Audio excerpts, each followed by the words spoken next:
News express at 6ಗೆ ಸ್ವಾಗತ. ನಾನು ಸುಷ್ಮಾ. ಸತೀಶ್ ಕಾರಿಗೆ ಬೆಂಕಿ ಹಚ್ಚೋಕೆ ಹೇಗಿತ್ತು ಕಿಡಿಗೇಡಿಗಳ ಪ್ಲಾನ್? ಸಿಸಿಟಿವಿಯಲ್ಲಿ ಸೆರೆಯಾಗಿರೋ ಕಿರಾತಕರ ಹೆಜ್ಜೆ ಗುರುತು ಏನು? ನಾಳೆಯೇ ನಿರ್ಧಾರವಾಗಲಿದೆಯಾ ವೀಕೆಂಡ್ ಲಾಕ್ ಭವಿಷ್ಯ? ರಾಜ್ಯದಲ್ಲಿ ಮತ್ತೆ ಅಹಿಂದ ಮಾದರಿ ಹೋರಾಟ ಶುರುವಾಗುತ್ತಾ? ಇದೆಲ್ಲವನ್ನೂ ನೋಡೋಣ. ಕೊರೋನಾ ಕಂಟ್ರೋಲ್ಗೆ ಬೆಂಗಳೂರಿನಲ್ಲಿ ಮತ್ತೆ ಟಫ್ ರೂಲ್ಸ್ ಫಿಕ್ಸಾ? ನಾಳೆಯೇ ನಿರ್ಧಾರವಾಗುತ್ತಾ ವೀಕೆಂಡ್ ಲಾಕ್ ಭವಿಷ್ಯ? ತಜ್ಞರ ಜೊತೆಗಿನ ಸಭೆ ಮುಗಿತಿದ್ದಂತೆ ಬೆಂಗಳೂರಿಗೆ ಬೀಳುತ್ತಾ ಬೀಗ? ಇದೆಲ್ಲವನ್ನೂ ನೋಡೋಣ ಬೆಂಗಳೂರು ಲಾಕ್ ನ್ಯೂಸ್ ಎಕ್ಸ್‌ಪ್ರೆಸ್‌ನಲ್ಲಿ.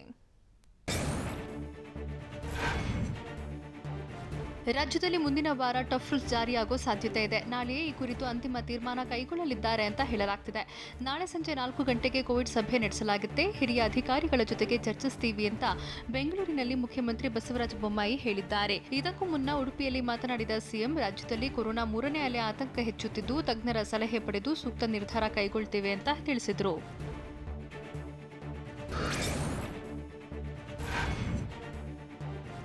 ಕೊರೋನಾ ನಿಯಂತ್ರಣಕ್ಕೆ ಸ್ಲೋ ಮೆಡಿಸಿನ್ ನೀಡ್ತೀವಿ ಅಂತ ಸಚಿವ ಆರ್ ಅಶೋಕ್ ಹೇಳಿದ್ದಾರೆ. ದೇವಸ್ಥಾನ, ಸಾರ್ವಜನಿಕ ಸಭೆ, ಸಮಾರಂಭ ನಿಯಂತ್ರಣ ಮಾಡ್ತೇವೆ. ಆಗಸ್ಟ್ 15ರ ನಂತರ ಕೊರೋನಾ ತುರ್ತು ಸಭೆ ನಡೆಸ್ತೀವಿ ಅಂತ ಆರ್ ಅಶೋಕ್ ಹೇಳಿದರು. ಅಲ್ಲದೆ ಸಭೆಯಲ್ಲಿ ಸಾಕಷ್ಟು ನಿರ್ಧಾರಗಳನ್ನು ತೆಗೆದುಕೊಳ್ತೀವಿ ಅಂತ ಸ್ಪಷ್ಟಪಡಿಸಿದರು.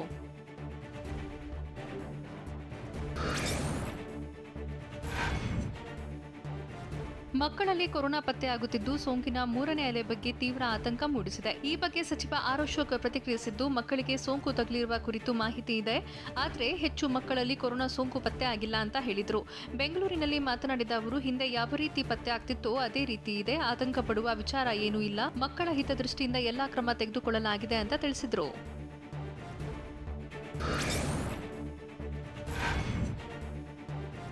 ಬೆಂಗಳೂರಿನಲ್ಲಿ ಕಠಿಣ ಕ್ರಮ ಜಾರಿಯಾಗೋದರ ಬಗ್ಗೆ ಬಿಬಿಎಂಪಿ ಮುಖ್ಯ ಆಯುಕ್ತ ಗೌರವ್ ಗುಪ್ತಾ ಸುಳಿವು ನೀಡಿದ್ದಾರೆ. 2% ಹೆಚ್ಚು ಪಾಸಿಟಿವಿಟಿ ರೇಟ್ ಇದ್ದರೆ ಕಠಿಣ ರೂಲ್ಸ್ ಜಾರಿ ಅಂತ ಗೌರವ್ ಗುಪ್ತಾ ಹೇಳಿದ್ದಾರೆ. ಬೆಂಗಳೂರು ನಗರದ ಪರಿಸ್ಥಿತಿ ಮೇಲೆ ನಿಗಾ ಇಡಲಾಗಿದೆ. ಕಳೆದ 40 ದಿನದಲ್ಲಿ 400ರಷ್ಟು ಪ್ರಕರಣಗಳು ಬರ್ತಿವೆ. ಸಿಎಂ ಜೊತೆ ಚರ್ಚೆ ನಡೆಸಿದ ಬಳಿಕ ಕ್ರಮ ಕೈಗೊಳ್ತೇವೆ ಅಂತ ಬಿಬಿಎಂಪಿ ಮುಖ್ಯ ಆಯುಕ್ತ ಗೌರವ್ ಗುಪ್ತಾ ಹೇಳಿದ್ದಾರೆ.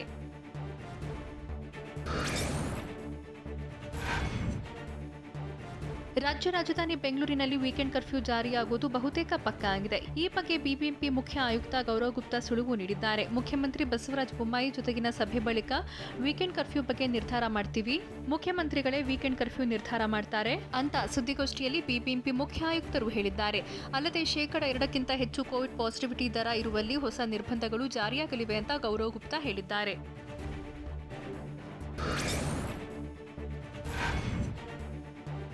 ಆಗಸ್ಟ್ 15ರ ನಂತರ ಕರುನಾಡಿಗೆ, ಅದರಲ್ಲೂ ಬೆಂಗಳೂರಿಗೆ ಬಿಗ್ ಶಾಕ್ ಕಾದಿದ್ಯಾ ಅನ್ನೋ ಪ್ರಶ್ನೆ ಎದ್ದಿದೆ. ಕೊರೋನಾ 3ನೇ ಅಲೆ ಭೀತಿ ಕರುನಾಡನ್ನ ಕಾಡ್ತಿದ್ದು, ಆಗಸ್ಟ್ 15ರ ಬಳಿಕ ಕರ್ನಾಟಕ ಲಾಕ್ಡೌನ್ ಆಗುತ್ತಾ ಅನ್ನೋ ಪ್ರಶ್ನೆ ಮನೆ ಮಾಡಿದೆ. ಮೊದಲಿಗೆ ಬೆಂಗಳೂರನ್ನ ಲಾಕ್ ಮಾಡದೆ ಬರೀ ವೀಕೆಂಡ್ ಕರ್ಫ್ಯೂ ಮಾತ್ರ ಜಾರಿಗೊಳಿಸಲಾಗುತ್ತೆ ಅಂತ ಹೇಳಲಾಗಿದೆ. ಒಟ್ಟಾರೆ ಕರ್ನಾಟಕದಲ್ಲಿ 3,000 ಕೇಸ್ ಬಂದ್ರೆ ಪಕ್ಕಾ ಲಾಕ್ ಬೀಳಲಿದೆ ಅಂತ ಹೇಳಲಾಗ್ತಿದೆ.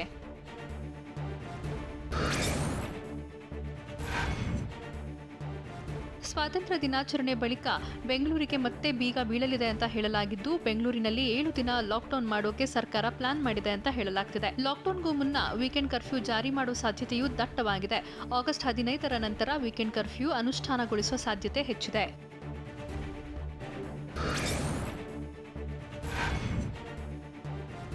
ಬೆಂಗಳೂರಿನಲ್ಲಿ ದಿನೇ ದಿನೇ ಡೆಡ್ಲಿ ಕೊರೋನಾ ಆರ್ಭಟಿಸುತ್ತಿದ್ದು, ಪ್ರತಿನಿತ್ಯ 400ರ ಆಸುಪಾಸಿನಲ್ಲಿ ಕೇಸ್ ಪತ್ತೆಯಾಗ್ತಿದೆ. ಸೋಂಕಿನ ಪ್ರಮಾಣ ಏರಿಕೆಯಾದರೆ 3ನೇ ಅಲೆ ಅಪ್ಪಳಿಸುವ ಆತಂಕ ಎದುರಾಗಿದ್ದು, ಕೊರೋನಾ ಚೈನ್ ಬ್ರೇಕ್ ಮಾಡೋಕೆ ಲಾಕ್ಡೌನ್ ಅನಿವಾರ್ಯತೆ ಅಂತ ಕೂಡ ಹೇಳಲಾಗ್ತಿದೆ.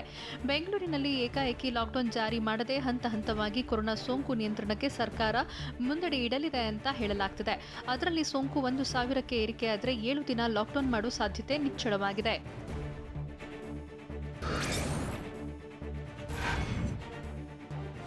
ಬೆಂಗಳೂರಿನಲ್ಲಿ ಲಾಕ್ಡೌನ್ ಜಾರಿಯಾದರೆ ಅಗತ್ಯ ವಸ್ತುಗಳ ಖರೀದಿಗಷ್ಟೇ ಅವಕಾಶ ನೀಡಲಾಗುತ್ತೆ. ಬೆಳಗ್ಗೆ 6 ಗಂಟೆಯಿಂದ ಮಧ್ಯಾಹ್ನ 2 ಗಂಟೆವರೆಗೂ ಸಾರ್ವಜನಿಕರಿಗೆ ಖರೀದಿಗೆ ಅನುಮತಿ ನೀಡಲಾಗುತ್ತೆ. ಹಣ್ಣು, ತರಕಾರಿ, ದಿನಸಿ, ಮಾಂಸ ಖರೀದಿಗೆ ಅವಕಾಶ ನೀಡೋ ಸಾಧ್ಯತೆ ಇದೆ. ಉಳಿದಂತೆ ಬಸ್ ಓಡಾಟ, ವಾಹನಗಳ ಸಂಚಾರ ಕಂಪ್ಲೀಟ್ ಬಂದ್ ಮಾಡಲಾಗುತ್ತೆ ಅಂತ ಹೇಳಲಾಗಿದೆ. ಇನ್ನು ರೈಲು ಓಡಾಟದ ಬಗ್ಗೆ ಸರ್ಕಾರ ಅಂತಿಮ ನಿರ್ಧಾರ ತೆಗೆದುಕೊಳ್ಳಲಿದೆ. ಮುಂದಿನ ದಿನಗಳಲ್ಲಿ ಪರಿಸ್ಥಿತಿಗೆ ಅನುಗುಣವಾಗಿ ಲಾಕ್ಡೌನ್ ಜಾರಿಗೊಳಿಸೋ ಎಲ್ಲ ಸಾಧ್ಯತೆ ಇದೆ.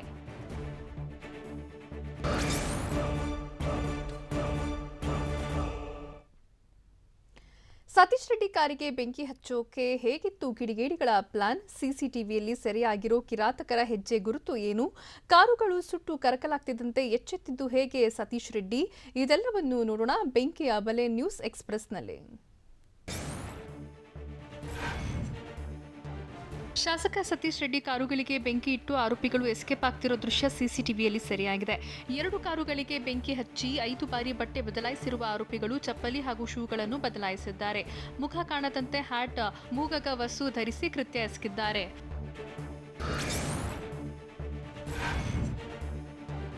ಶಾಸಕ ಸತೀಶ್ ರೆಡ್ಡಿ ಕಾರಿಗೆ ಬೆಂಕಿ ಇಟ್ಟ ಪ್ರಕರಣಕ್ಕೆ ಸ್ಫೋಟಕ ಟ್ವಿಸ್ಟ್ ಸಿಕ್ಕಿದ್ದು, ಕಾರಿಗೆ ಬೆಂಕಿ ಹಚ್ಚಿದ ಬಳಿಕ ಆರೋಪಿಗಳು ಏರಿಯಾದಲ್ಲೇ 1-2 ಗಂಟೆ ಸುತ್ತಾಡಿದ್ದಾರೆ. ಪೊಲೀಸರ ತನಿಖೆ ವೇಳೆ ಮತ್ತಷ್ಟು ಮಾಹಿತಿ ಬಯಲಿಗೆ ಬಂದಿದೆ.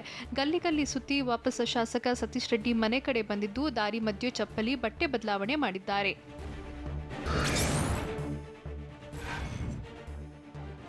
ಶಾಸಕ ಸತೀಶ್ ರೆಡ್ಡಿ ಕಾರುಗಳಿಗೆ ಬೆಂಕಿ ಹಚ್ಚಿದ ಕಿಡಿಗೇಡಿಗಳು ಬಳಿಕ 7-8 ಮನೆಗಳ ಮೇಲೆ ಹತ್ತಿ ಓಡಾಡಿದ್ದಾರಂತೆ. ಕೆಲ ಮನೆಗಳ ಮೇಲೆ ಕುಳಿತು ವಿಶ್ರಾಂತಿ ಪಡೆದಿದ್ದಾರೆ. ಬಳಿಕ ಒಂದು ಬೈಕ್ನ ಲಾಕ್ ಬ್ರೇಕ್ ಮಾಡಿದ್ದು, ತಳ್ಳಿ ಬ್ರೇಕ್ ಸ್ಟಾರ್ಟ್ ಮಾಡೋಕೆ ಯತ್ನಿಸಿದ್ದಾರೆ. ಬಳಿಕ ಆಟೋ ತಳ್ಳಿ ಸ್ಟಾರ್ಟ್ ಮಾಡಿದ್ದಾರೆ. ಆದ್ರೂ ಅದು ಆಗಿಲ್ಲ. ಕೊನೆಗೆ ಬೇರೆ ವಾಹನದಲ್ಲಿ ಎಸ್ಕೇಪ್ ಆಗಿರುವ ಸಾಧ್ಯತೆ ಇದೆ.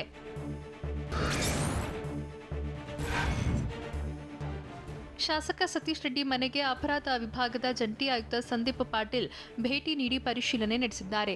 15 ನಿಮಿಷಗಳ ಕಾಲ ಘಟನಾ ಸ್ಥಳವನ್ನು ಪರಿಶೀಲಿಸಿದ ಸಂದೀಪ್ ಪಾಟೀಲ್ ಆರೋಪಿಗಳ ಓಡಾಟ ಕೃತ್ಯದ ಕುರಿತು ಮಾಹಿತಿ ಸಂಗ್ರಹ ಮಾಡಿದ್ರು. ಘಟನೆ ಕುರಿತು ಸಂಪೂರ್ಣ ಮಾಹಿತಿ ಪಡೆದು ವಾಪಸ್ಸಾದ್ರು.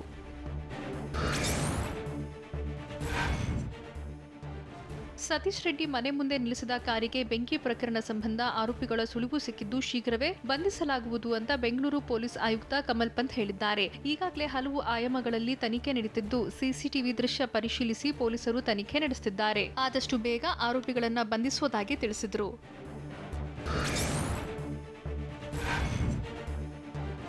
ಎರಡು ಐಷಾರಾಮಿ ಕಾರುಗಳಿಗೆ ಬೆಂಕಿ ಬಿದ್ದು ಕರಕಲಾದ ಬೆನ್ನಲ್ಲೇ ಶಾಸಕ ಸತೀಶ್ ರೆಡ್ಡಿ ಅಲರ್ಟ್ ಆಗಿದ್ದಾರೆ. ಮನೆಯ ಹಿಂಬದಿ ಗೇಟ್ ಕ್ಲೋಸ್ ಮಾಡಿಸಿದ್ದಾರೆ. ಹಿಂಬದಿ ಗೇಟ್ಗೆ ವೆಲ್ಡಿಂಗ್ ಮಾಡಿಸುವ ಮೂಲಕ ಬಂದ್ ಮಾಡಿಸಿದ್ದು, ಹಿಂಬದಿ ಗೇಟ್ ರಸ್ತೆಗೂ ಸಿಸಿಟಿವಿ ಅಳವಡಿಸೋಕೆ ಪ್ಲಾನ್ ಮಾಡಿದ್ದಾರೆ.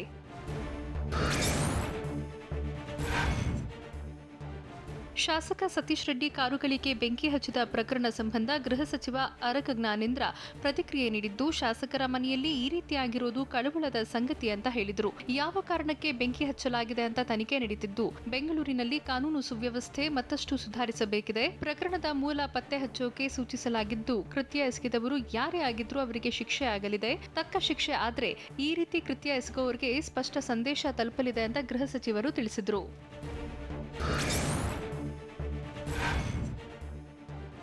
ಘಟನೆ ಸಂಬಂಧ ಟಿವಿ9 ಜೊತೆಗೆ ಶಾಸಕ ಸತೀಶ್ ರೆಡ್ಡಿ ಮಾತನಾಡಿದ್ದು, ಮೂವರು ಬಂದು 5 ನಿಮಿಷಕ್ಕೊಮ್ಮೆ ಬಟ್ಟೆ ಬದಲಿಸಿದ್ದಾರೆ. ಒಬ್ಬರ ಚಹರೆ ಮಾತ್ರ ಮ್ಯಾಚ್ ಆಗ್ತಿದೆ, ಯಾರೆಂದು ಗೊತ್ತಾಗಬೇಕಿದೆ ಅಂತ ಹೇಳಿದ್ದಾರೆ. ಯಾರೇ ಆದರೂ ಬಿಡಲ್ಲ ಅನ್ನೋ ಸಂದೇಶಕ್ಕಾಗಿ ಕೃತ್ಯ ಎಸಗಿರಬಹುದು. ಬೇರೆ ಬೇರೆ ಶಾಸಕರ ಮನೆಯನ್ನ ಟಾರ್ಗೆಟ್ ಮಾಡಿರಬಹುದು. ಆದರೆ ನಮ್ಮ ಮನೆ ಸುಲಭವಾಗಿ ಇದ್ದಿದ್ದರಿಂದ ಈ ರೀತಿ ಮಾಡಿದ್ದಾರೆ ಅಂತ ಸತೀಶ್ ರೆಡ್ಡಿ ಹೇಳಿದ್ದಾರೆ. ಅಲ್ಲದೆ ರಾಜಕೀಯವಾಗಿ ನನಗೆ ಯಾರು ವಿರೋಧಿಗಳಿಲ್ಲ, ಎಲ್ಲ ಆಯಾಮಗಳಲ್ಲೂ ಪೊಲೀಸರು ತನಿಖೆ ಮಾಡ್ತಿದ್ದಾರೆ ಅಂತ ಸತೀಶ್ ರೆಡ್ಡಿ ತಿಳಿಸಿದರು.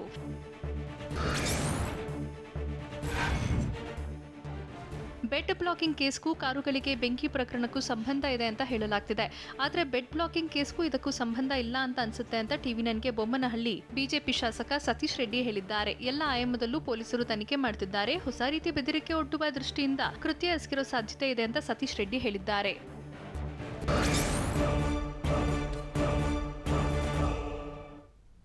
ಸಿದ್ದರಾಮಯ್ಯರಿಂದ ಮತ್ತೊಂದು ಅಹಿಂದ ಮಾದರಿ ಹೋರಾಟದ ಅಸ್ತ್ರ. ಅತಿ ಹಿಂದುಳಿದ ವರ್ಗಗಳನ್ನೇ ಸಿದ್ದು ಟ್ರಂಪ್ ಕಾರ್ಡ್ ಮಾಡಿಕೊಂಡಿದ್ದು ಯಾಕೆ? ಕಾಂಗ್ರೆಸ್ದು ಕೇವಲ ವೋಟ್ ಬ್ಯಾಂಕ್ ರಾಜಕಾರಣ ಅಂತ ಹೇಳಿದ್ದು ಯಾರು? ಇದೆಲ್ಲವನ್ನು ನೋಡೋಣ ಸಿದ್ದು ಜಾತಿ ಗುದ್ದು ನ್ಯೂಸ್ ಎಕ್ಸ್‌ಪ್ರೆಸ್‌ನಲ್ಲಿ. ವಿಪಕ್ಷ ನಾಯಕ ಸಿದ್ದರಾಮಯ್ಯ ಮತ್ತೊಂದು ಅಹಿಂದ ಮಾದರಿ ಹೋರಾಟದ ಅಸ್ತ್ರ ಪ್ರಯೋಗಿಸಿದ್ದಾರೆ. ಅತಿ ಹಿಂದುಳಿದ ವರ್ಗಗಳನ್ನೇ ಸಿದ್ದರಾಮಯ್ಯ ಟ್ರಂಪ್ ಕಾರ್ಡ್ ಮಾಡಿಕೊಂಡಿದ್ದು, ಅತಿ ಹಿಂದುಳಿದ ವರ್ಗಗಳ ಮೂಲಕ ಈಶ್ವರಪ್ಪಗೆ ಟಕ್ಕರ್ ಕೊಡುತ್ತಿದ್ದಾರೆ. ಅತಿ ಹಿಂದುಳಿದ ವರ್ಗಗಳನ್ನ ಒಗ್ಗೂಡಿಸಲು ಮುಂದಾಗಿರುವ ಸಿದ್ದರಾಮಯ್ಯ ಅಹಿಂದ ಮಾದರಿಯಲ್ಲೇ ತಂತ್ರ ರೂಪಿಸಿದ್ದಾರೆ.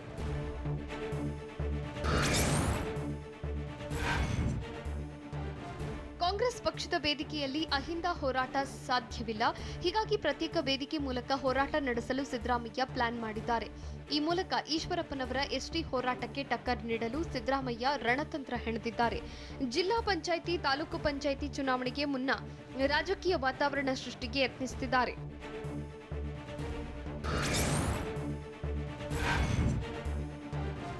ಅತಿ ಹಿಂದುಳಿದ ವರ್ಗಗಳ ಹೋರಾಟ ಶುರುವಾದರೆ ಮುಂಬರುವ ವಿಧಾನಸಭಾ ಚುನಾವಣೆ ಮೇಲೆ ಪರಿಣಾಮ ಬೀರುವ ಲೆಕ್ಕಾಚಾರದಲ್ಲಿ ಸಿದ್ದರಾಮಯ್ಯ ಇದ್ದಾರೆ. ಅತಿ ಹಿಂದುಳಿದ ವರ್ಗಗಳ ಜೊತೆ ಅಲ್ಪಸಂಖ್ಯಾತರು ಕೂಡ ಸಾಥ್ ನೀಡುವ ನಿರೀಕ್ಷೆ ಇದ್ದು, ದಲಿತ ಮುಖಂಡರನ್ನು ಜೊತೆಗಿಟ್ಟು ಹೋರಾಡಿದ್ರೆ ಅಹಿಂದ ಮಾದರಿ ರಿಪೀಟ್ ಆಗಲಿದೆ. ಇದೇ ಕಾರಣಕ್ಕಾಗಿಯೇ ಡಾಕ್ಟರ್ ಎಚ್.ಸಿ. ಮಹದೇವಪ್ಪ, ಸಿಎಂ ಇಬ್ರಾಹಿಂ ಜೊತೆ ಸಿದ್ದರಾಮಯ್ಯ ಚರ್ಚಿಸಿದ್ದಾರೆ. ಈ ಹಿಂದೆ ಅಹಿಂದ ಸಂಘಟನೆ ವೇಳೆಯೂ ಸಿದ್ದರಾಮಯ್ಯ ಜೊತೆಗೆ ಮಹದೇವಪ್ಪ, ಇಬ್ರಾಹಿಂ ಇದ್ರು.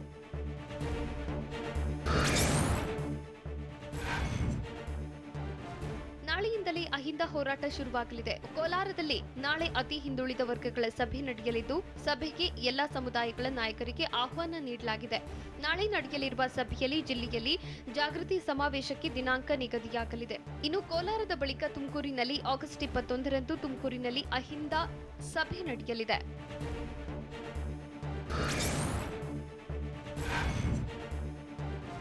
ಅತಿ ಹಿಂದುಳಿದ ವರ್ಗಗಳ ಹೋರಾಟಕ್ಕೆ ಸಿದ್ದರಾಮಯ್ಯ ಬೆಂಬಲ ಸೂಚಿಸಿದ್ದು, ಅತಿ ಹಿಂದುಳಿದ ವರ್ಗಗಳ ಬೆನ್ನಿಗೆ ನಿಂತಿದ್ದಾರೆ. ಅತಿ ಹಿಂದುಳಿದ ವರ್ಗಗಳ ವೇದಿಕೆ ಜೊತೆ ಸಿದ್ದರಾಮಯ್ಯ ಚರ್ಚೆ ನಡೆಸಿದ್ದಾರೆ. ವೇದಿಕೆ ಪದಾಧಿಕಾರಿಗಳ ಜೊತೆ 2 ಗಂಟೆಗಳ ಕಾಲ ಮಾತುಕತೆ ನಡೆಸಿದ್ದು, ಹೋರಾಟದ ರೂಪುರೇಷೆಗಳು, ವಿವರಗಳ ಬಗ್ಗೆ ಮಾತುಕತೆ ನಡೆಸಿದ್ದಾರೆ. ಅಗತ್ಯವಿದ್ರೆ ಕೋರ್ಟ್ ಮೆಟ್ಟಿಲೇರಲು ಕೂಡ ಸಿದ್ದರಾಮಯ್ಯ ಸಲಹೆ ನೀಡಿದ್ದಾರೆ.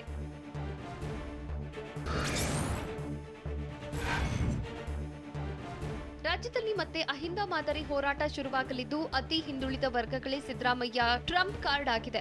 ಹೀಗಾಗಿ ಜಾತಿ ಗಣತಿ ಬಿಡುಗಡೆ ಮಾಡುವಂತೆ ಸರ್ಕಾರಕ್ಕೆ ಅತಿ ಹಿಂದುಳಿದ ವರ್ಗಗಳ ಜಾಗೃತ ವೇದಿಕೆ ಆಗ್ರಹಿಸಿದೆ. ನಿನ್ನೆಯೂ ಅತಿ ಹಿಂದುಳಿದ ವರ್ಗಗಳ ವೇದಿಕೆಯಿಂದ ಸಭೆ ನಡೆದಿದ್ದು, ಜಾತಿ ಗಣತಿ ಬಿಡುಗಡೆಗಾಗಿ ಹೋರಾಟಕ್ಕೆ ತೀರ್ಮಾನ ಮಾಡಲಾಗಿದೆ.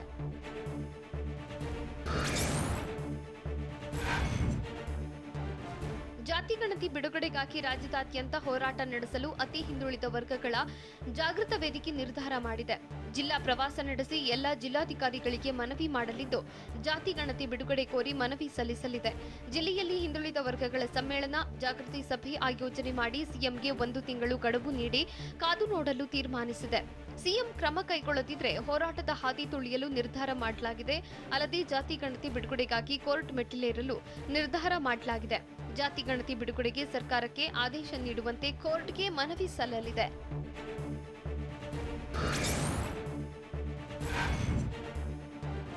ಕಾಂಗ್ರೆಸ್ನವರು ಹಿಂದುಳಿದವರು, ದಲಿತರನ್ನ ಕೇವಲ ವೋಟ್ ಬ್ಯಾಂಕ್ಗೆ ಬಳಸಿಕೊಳ್ತಾರೆ ಅಂತ ಬೆಂಗಳೂರಿನಲ್ಲಿ ಗ್ರಾಮೀಣಾಭಿವೃದ್ಧಿ ಸಚಿವ ಈಶ್ವರಪ್ಪ ವಾಗ್ದಾಳಿ ನಡೆಸಿದ್ದಾರೆ. ನಾನು ಎಂಎಲ್ಸಿ ಆಗಿದ್ದಾಗ ಜಾತಿ ಗಣತಿ ವರದಿ ಬಿಡುಗಡೆಗೆ ಅಂದಿನ ಮುಖ್ಯಮಂತ್ರಿ ಸಿದ್ದರಾಮಯ್ಯಗೆ ನಾನೇ ಮನವಿ ಮಾಡಿದ್ದೆ. ಜಾತಿ ಗಣತಿ ವರದಿ ಬಿಡುಗಡೆ ಮಾಡ್ತಿರೋ ಇಲ್ವೋ ಅಂದಿದ್ದೆ. ಆದರೆ ಜಾತಿ ಗಣತಿ ವರದಿ ಕೊನೆವರೆಗೂ ಬಿಡುಗಡೆ ಮಾಡಿಲ್ಲ ಅಂತ ಈಶ್ವರಪ್ಪ ಆರೋಪಿಸಿದ್ರು.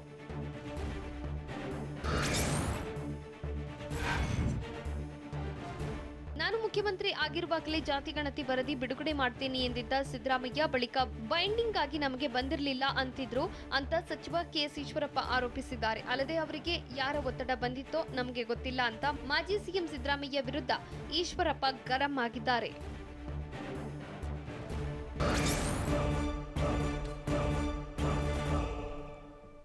ಪ್ರಬಲ ಖಾತೆಗಾಗಿ ಪಟ್ಟು ಹಿಡಿದಿದ್ದ ಆನಂದ್ ಸಿಂಗ್ ಸೈಲೆಂಟ್ ಆದ್ರ? ಸಿಟಿ ರವಿಯೊಬ್ಬ ಕೊಲೆಗಡುಕ ಅಂತ ವಾಗ್ದಾಳಿ ನಡೆಸಿದ್ದು ಯಾರು? ತಮ್ಮದೇ ಸರ್ಕಾರಕ್ಕೆ ಶಾಸಕ ಯತ್ನಾಳ್ ಎಚ್ಚರಿಕೆ ನೀಡಿದ್ದು ಏನು? ಇದೆಲ್ಲವನ್ನು ನೋಡೋಣ ಕರ್ನಾಟಕ ನ್ಯೂಸ್ ಎಕ್ಸ್‌ಪ್ರೆಸ್‌ನಲ್ಲಿ.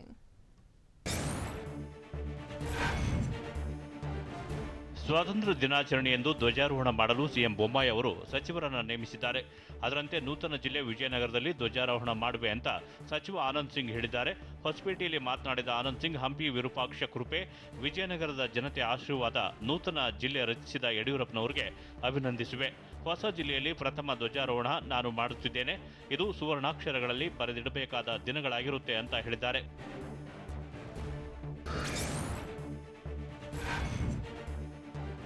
ಪ್ರಬಲ ಖಾತೆಗಾಗಿ ಪಟ್ಟು ಹಿಡಿದಿದ್ದ ಸಚಿವ ಆನಂದ್ ಸಿಂಗ್ ಸೈಲೆಂಟ್ ಆದಂತೆ ಕಾಣ್ತಿದೆ. ಆಗಸ್ಟ್ 15ರ ನಂತರ ನಾನು ದೆಹಲಿಗೆ ಹೋಗುವುದಿಲ್ಲ ಅಂತ ಆನಂದ್ ಸಿಂಗ್ ಸ್ಪಷ್ಟಪಡಿಸಿದ್ದಾರೆ. ಹೊಸಪೇಟೆಯಲ್ಲಿ ಮಾತನಾಡಿದ ಅವರು, ಮೊನ್ನೆ ಬಿಎಸ್ವೈ ಆಶೀರ್ವಾದ ಪಡೆಯಲು ಭೇಟಿಯಾಗಿದ್ದೆ. ಯಾವುದೇ ಸ್ಥಾನಮಾನ, ಖಾತೆ ಬದಲಾವಣೆ ಬಗ್ಗೆ ಚರ್ಚಿಸಿಲ್ಲ. ಈ ವೇಳೆ ದುಡುಕಬೇಡ, ತಾಳ್ಮೆಯಿಂದ ಇರು ಅಂತ ಸಲಹೆ ನೀಡಿದ್ದಾರೆ ಅಂತ ತಿಳಿಸಿದರು.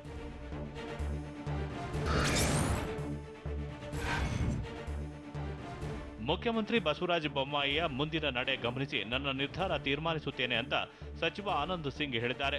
ನನ್ನ ವಿಚಾರವನ್ನ ಮುಖ್ಯಮಂತ್ರಿ ಬಸವರಾಜ ಬೊಮ್ಮಾಯಿ ಬಳಿ ಹೇಳಿಕೊಂಡಿದ್ದೇನೆ. ಮುಂದೆ ಸಿಎಂ ಹೇಗೆ ಬಗೆಹರಿಸುತ್ತಾರೆಂದು ಕಾದು ನೋಡಬೇಕಿದ್ದು ಸಿಎಂ ಬೊಮ್ಮಾಯಿ ಮುಂದಿನ ನಡೆ ಗಮನಿಸಿ ನಿರ್ಧರಿಸುತ್ತೇನೆ ಅಂತ ಆನಂದ್ ಸಿಂಗ್ ಹೇಳಿದರು.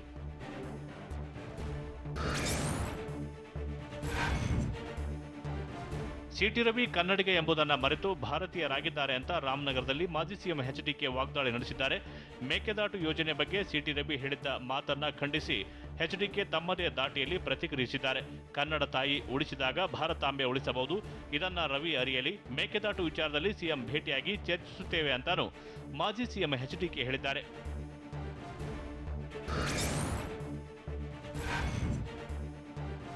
ಮುಂದುವರೆದು ಮಾತನಾಡಿದ ಎಚ್ಡಿಕೆ, ಮೇಕೆದಾಟು ಯೋಜನೆ ಜಾರಿ ಬಗ್ಗೆ ಗವರ್ನರ್ಗೆ ಮನವಿ ಮಾಡಿದ್ದೇವೆ. ರಾಷ್ಟ್ರಪತಿ ಕೇಂದ್ರಕ್ಕೆ ಮನವರಿಕೆ ಮಾಡಿಕೊಡಬೇಕೆಂದು ಕೋರಿದ್ದೇವೆ. ಯೋಜನೆ ಬಗ್ಗೆ ಚರ್ಚಿಸಲು ಸದ್ಯದಲ್ಲೇ ಸಿಎಂ ಬಸವರಾಜ ಬೊಮ್ಮಾಯಿ ಸಮಯ ಕೇಳುವೆ. ಮೇಕೆದಾಟು ಯೋಜನೆ ಜಾರಿಗೆ ಯಾರ ಅಪ್ಪಣೆ ಬೇಕಿಲ್ಲವೆಂದಿದ್ದಾರೆ. ಹಾಗಾಗಿ ಸಿಎಂ ನೀರಾವರಿ ಮಂತ್ರಿ ಹೇಳಿದಂತೆ ಯೋಜನೆ ಕಾರ್ಯರೂಪಕ್ಕೆ ಬರಲಿ. ಈಗಾಗಲೇ ಸಾಕಷ್ಟು ಸಮಯ ವ್ಯರ್ಥವಾಗಿದೆ ಅಂತಾನು ಮಾಜಿ ಸಿಎಂ ಎಚ್ಡಿಕೆ ಹೇಳಿದ್ದಾರೆ.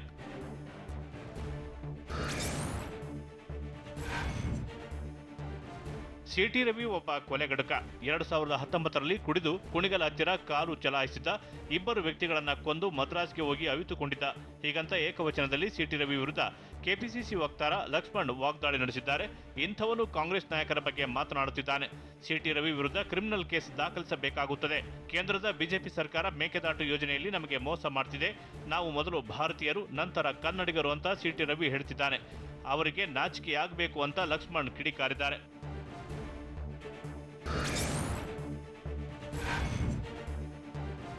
ಸಚಿವ ಕೆಎಸ್ ಈಶ್ವರಪ್ಪ ಬಿಜೆಪಿ ಮೇಲಿರುವ ಕೋಪವನ್ನು ಕಾಂಗ್ರೆಸ್ ಮೇಲೆ ತೋರಿಸುತ್ತಿದ್ದಾರೆ. ಅವ್ರಿಗೇನಾದರೂ ಸಂಸ್ಕೃತಿ, ಕಾಮನ್ ಸೆನ್ಸ್ ಇದೆಯಾ? ಹೀಗಂತ ಕೆಪಿಸಿಸಿ ವಕ್ತಾರ ಲಕ್ಷ್ಮಣ್ ಸಚಿವ ಈಶ್ವರಪ್ಪ ವಿರುದ್ಧ ವಾಗ್ದಾಳಿ ನಡೆಸಿದ್ದಾರೆ. ಈಶ್ವರಪ್ಪನವರೇ, ಮಾನ ಮರ್ಯಾದೆ ಇದೆಯಾ ಎಂಬುದನ್ನ ಮೊದಲು ತಿಳಿಸಿ. ನಿಮ್ಮ ಮಗ ಕಾಂತೇಶ್ ಬೆಂಗಳೂರಿನ ಪೀಣೆ ಇಂಡಸ್ಟ್ರಿಯಲ್ನಲ್ಲಿ ಸೈಟ್ ಖರೀದಿಸಿದ್ದಾರೆ. ಸೈಟ್ ಖರೀದಿಸಿ ಅದರಲ್ಲಿ ಏನು ಮಾಡ್ತಿದ್ದೀರಿ? ಒಬ್ಬರಿಗೆ 4 ಸೈಟ್ ಹೇಗೆ ನೀಡ್ತಾರೆ? ಇದರ ಒಟ್ಟು ಬೆಲೆ ಎಷ್ಟು? ಇಡಿ, ಐಟಿ ಯಾಕೆ ಇವರ ಬಗ್ಗೆ ಏಕೆ ತನಿಖೆ ಮಾಡ್ತಿಲ್ಲ? ಕೇವಲ ಕಾಂಗ್ರೆಸ್ ನಾಯಕರ ಮೇಲೆ ಮಾತ್ರ ರೈಡ್ ಮಾಡೋದಾ ಅಂತ ಕೆಪಿಸಿಸಿ ವಕ್ತಾರ ಲಕ್ಷ್ಮಣ್ ಪ್ರಶ್ನಿಸಿದ್ದಾರೆ.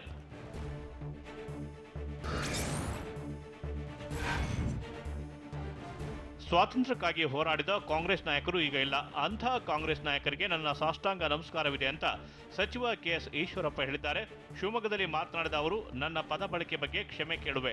ಆದರೆ ಬಿಕೆ ಹರಿಪ್ರಸಾದ್ಗೆ ಕಾಂಗ್ರೆಸ್ ನಾಯಕರು ಬುದ್ಧಿ ಹೇಳಬೇಕು. ಇವರು ಬಳಸಿದ ಪದ ಬಳಕೆಗೆ ಕಾಂಗ್ರೆಸ್ ನಾಯಕರಾದ ಸಿದ್ದರಾಮಯ್ಯ, ಡಿಕೆ ಶಿವಕುಮಾರ್ ಏನು ಕ್ರಮ ಕೈಗೊಳ್ಳುತ್ತಾರೆ ಅಂತ ಸಚಿವ ಕೆಎಸ್ ಈಶ್ವರಪ್ಪ ಪ್ರಶ್ನಿಸಿದ್ದಾರೆ.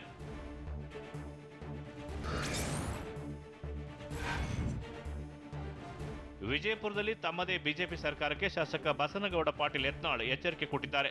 ಕೋವಿಡ್ 3ನೇ ಅಲೆ ಭಯಾನಕವಾಗಿದೆ ಎಂಬ ಆತಂಕವಿದೆ. ಹೀಗಾಗಿ ಗಣೇಶ ಹಬ್ಬಕ್ಕೆ ಸರ್ಕಾರ ಕೆಲ ನಿರ್ಬಂಧ ವಿಧಿಸಿದೆ. ಜನರ ರಕ್ಷಣೆಗೆ ನಿರ್ಬಂಧ ವಿಧಿಸಿದ್ದರ ಬಗ್ಗೆ ನಮಗೆ ಆಕ್ಷೇಪವಿಲ್ಲ. ಆದರೆ ಕೋವಿಡ್ ನೆಪದಲ್ಲಿ ಕೇವಲ ಹಿಂದೂಗಳ ಹಬ್ಬಕ್ಕೆ ನಿರ್ಬಂಧ ವಿಧಿಸಿದರೆ ನಡೆಯಲ್ಲ. ಮೊಹರಂ ಸೇರಿದಂತೆ ಮುಂಬರುವ ಎಲ್ಲಾ ಹಬ್ಬಗಳಿಗೂ ನಿರ್ಬಂಧಗಳು ಅನ್ವಯಿಸಬೇಕು. ಬಿಜೆಪಿ ಸರ್ಕಾರ, ಬೊಮ್ಮಾಯಿ ಸರ್ಕಾರದಲ್ಲಿ ಇದು ನಡೆಯಲ್ಲ. ಅವ್ರಿಗೊಂದು ಕಾನೂನು, ನಮಗೊಂದು ಕಾನೂನು ನಡೆಯಲ್ಲ ಎಂದುಕೊಂಡಿದ್ದೇನೆ ಅಂತ ಶಾಸಕ ಬಸನಗೌಡ ಎಚ್ಚರಿಕೆ ನೀಡಿದ್ದಾರೆ.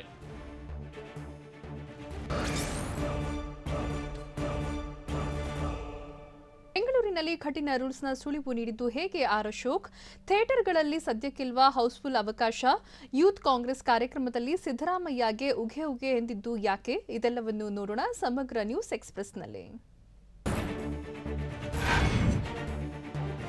ದುನಿಯಾ ವಿಜಯ್ ಅಭಿನಯದ ಸಲಗಾ ಸಿನಿಮಾ ರಿಲೀಸ್ ದಿನಾಂಕ ಮುಂದೂಡಲಾಗಿದೆ. ಇದೇ ತಿಂಗಳ 20ರಂದು ಸಲಗಾ ಸಿನಿಮಾ ರಿಲೀಸ್ಗೆ ಪ್ಲಾನ್ ಮಾಡಲಾಗಿತ್ತು. ಆದರೆ ಕೊರೋನಾ 3ನೇ ಅಲೆ ಭೀತಿಗೆ ಚಿತ್ರ ಬಿಡುಗಡೆ ಪೋಸ್ಟ್ಪೋನ್ ಮಾಡಲಾಗಿದೆ. ಸೆಪ್ಟೆಂಬರ್ 2ರ ನಂತರ ರಿಲೀಸ್ ದಿನಾಂಕ ಪ್ರಕಟ ಮಾಡೋದಕ್ಕೆ ಚಿತ್ರತಂಡ ತೀರ್ಮಾನಿಸಿದೆ. ಈ ಬಗ್ಗೆ ನಿರ್ಮಾಪಕ ಕೆಪಿ ಶ್ರೀಕಾಂತ್ ಮಾಹಿತಿ ನೀಡಿದ್ದು, ಸೆಪ್ಟೆಂಬರ್ 2ರಂದು ಸಿಎಂ ಭೇಟಿ ಮಾಡಿ ನಂತರ ನಿರ್ಧಾರ ಮಾಡ್ತೀವಿ ಅಂತ ಹೇಳಿದ್ದಾರೆ.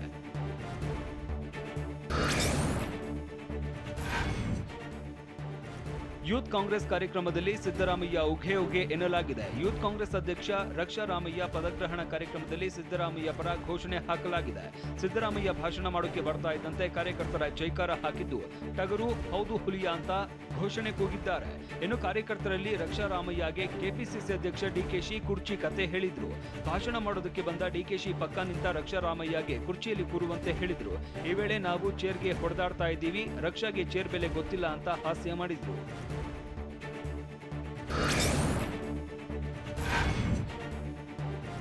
ನೆಹರು ಹುಕ್ಕಾ ಸೇರ್ತಾ ಇದ್ದದ್ದು ತಪ್ಪೋ, ರವಿ ಹೇಳಿದ್ದು ತಪ್ಪೋ ಅಂತ ಹುಕ್ಕಾ ಬಾರ್ಗೆ ಸಿಟಿ ರವಿ ತುಪ್ಪ ಸುರಿದಿದ್ದಾರೆ. ನೆಹರು ಹುಕ್ಕಾ ಸೇದುವ ನೂರಾರು ಫೋಟೋಗಳಿವೆ. ಅಲ್ಲದೆ ನೆಹರು ಇಂದಿರಾ ಬಗ್ಗೆ ನಾನು ಮಾತನಾಡಿದ್ದು ತಪ್ಪು ಅಂದಿದ್ದಾರೆ. ಆದರೆ ಸಿದ್ದರಾಮಯ್ಯ ಸಿಎಂ ಇಬ್ರಾಹಿಂ ಇಂದಿರಾ ಬಗ್ಗೆ ಮಾತನಾಡಿದ್ದನ್ನ ಹಾಕಿಸಬೇಕಾ? ನಾನು ಅವರ ಮಟ್ಟಕ್ಕೆ ಇಳಿಯೋದಿಲ್ಲ ಅಂತ ಸಿಟಿ ರವಿ ತಿರುಗೇಟು ಕೊಟ್ಟಿದ್ದಾರೆ.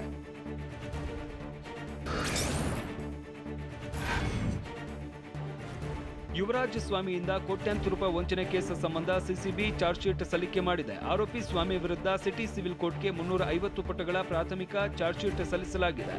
9 ಸಾಕ್ಷಿಗಳ ಸಮೇತ ಚಾರ್ಜ್ ಶೀಟ್ ಸಲ್ಲಿಸಿರುವ ಪೊಲೀಸರು ಯುವರಾಜ್ ಸ್ವಾಮಿ ವಿರುದ್ಧ ಐಪಿಸಿ ಸೆಕ್ಷನ್ 420, 504, 506 ಅಡಿಯಲ್ಲಿ ಚಾರ್ಜ್ ಶೀಟ್ ದಾಖಲು ಮಾಡಿದ್ದಾರೆ. ಇನ್ನು ಪೊಲೀಸರ ಎದುರು ಯುವರಾಜ್ ಸ್ವಾಮಿ ತನ್ನ ಕೃತ್ಯವನ್ನ ಒಪ್ಪಿಕೊಂಡಿದ್ದಾನೆ.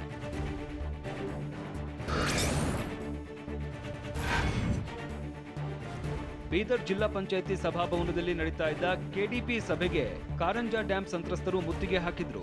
ಸಚಿವ ಪ್ರಭು ಚೌಹಾಣ್ ನೇತೃತ್ವದಲ್ಲಿ ಕೆಡಿಪಿ ಸಭೆ ನಡೆಸಲಾಗಿತ್ತು. ಈ ವೇಳೆ ಸ್ಥಳಕ್ಕೆ ಬಂದ ಸಂತ್ರಸ್ತರು ಕಾರಂಜಾ ಡ್ಯಾಂ ನಿರ್ಮಾಣದ ವೇಳೆ ಜಮೀನು ಕಳೆದುಕೊಂಡವರಿಗೆ ಪರಿಹಾರ ಸಿಕ್ಕಿಲ್ಲ, ಕೂಡಲೇ ಪರಿಹಾರ ನೀಡಲು ಸಂತ್ರಸ್ತರಿಗೆ ಒತ್ತಾಯಿಸಿದ್ರು.